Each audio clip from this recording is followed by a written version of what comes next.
Important خبر ہے کہ نتن یاہو نے چند ٹرک ایڈ جو ہے وہ غزہ میں جانے کی اجازت دی ہے۔ اس کی ریزن یہ بتائی ہے، خود ہی بتا دی ہے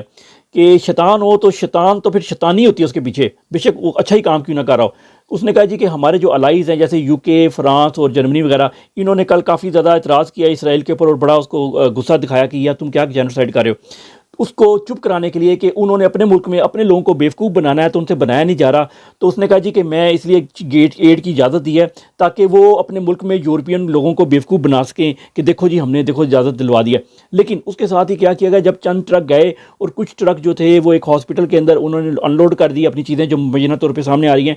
اس ویئر ہاؤس کو اس جانور قوم کی فضائیہ نے اڑا دیا۔ جبکہ چائنا کی جو خبر جھوٹی چلائی جا رہی تھی، ہر مسلمان شیئر کر رہا تھا کہ وہ غزہ کے اندر پھینک رہا ہے ہوا سے امداد، وہ سب جھوٹ تھی، اس میں ذرا صداقت نہیں تھی، صرف اپنے اندر کا دل کا گلٹ، اپنے اندر کی شرمندگی کو چھپانے کے لیے مسلمان اس کو شیئر کر رہے تھے کہ شاید کوئی ہیلپ کر دے تو، لیکن نہیں، اس جھوٹ پھیلانے کی اور لوگوں کے بھوک کا مذاق اڑانے کا آپ کو اللہ تعالیٰ کو جواب دینا ہوگا انشاءاللہ۔